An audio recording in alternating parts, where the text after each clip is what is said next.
Welcome to my channel. வாங்க நிற்கான வீடியோக்குள்ள அப்போலாம் நிற்கான வீடியோ என்னென்னு பார்த்தீங்கன்னா ஐபிஎல்லோட மேட்ச் வந்து பார்க்க போகிறேன். யார் ஆடுதுன்னு பார்த்தீங்கன்னா டெல்லி கேபிட்டல் வர்சஸ் குஜராத் டைட்டிலோட மேட்ச் வந்து பார்க்க போகிறோம். டாஸ்க் போட்டாங்க. டாஸ்கில் வந்து குஜராத் டைட்டில் வின் பண்ணி ஃபஸ்ட்டு வந்து போலிங் போட்டாங்க.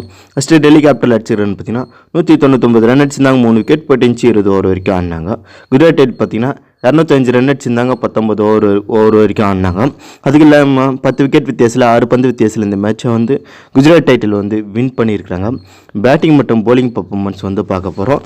கேஎல் ராகுல் பார்த்தீங்கன்னா 112 ரன் அடிச்சிருந்தார். அபிஷேக் பார்த்தீங்கன்னா ஒரு 30 ரன்னு, அப்புறமேட்டு ஹர்ஷல் பட்டேல் 25 ரன்னு, சாய் சுதர்ஷன் வந்து பார்த்தீங்கன்னா 108 ரன் அடிச்சிருந்தார். சுக்மன் கில் பார்த்தீங்கன்னா 103 ரன் கிட்ட அடிச்சிருந்தார். போலிங் பக்கம் வந்து பார்த்தீங்கன்னா பிரசிஸ் கிருஷ்ணா ஒரு விக்கெட் எடுத்திருந்தார். சாய் கிஷோர் வந்து பார்த்திங்கன்னா ஒரு விக்கெட் கிட்ட எடுத்திருந்தார். நல்லா ஒரு பர்ஃபார்மன்ஸ் பண்ணியிருந்தாங்க ரெண்டு டீமும். நல்லா விறுவிறுப்பாக சுவாரஸ்யமாக போச்சு. இந்த மேட்ச் ஹைலைட்ஸை பார்த்துருந்தீங்கன்னா மறக்காமல் கமெண்ட் பண்ணுங்கள். மீண்டும் ஸ்டுடியோவில் சந்திப்போம். நன்றி, வணக்கம்.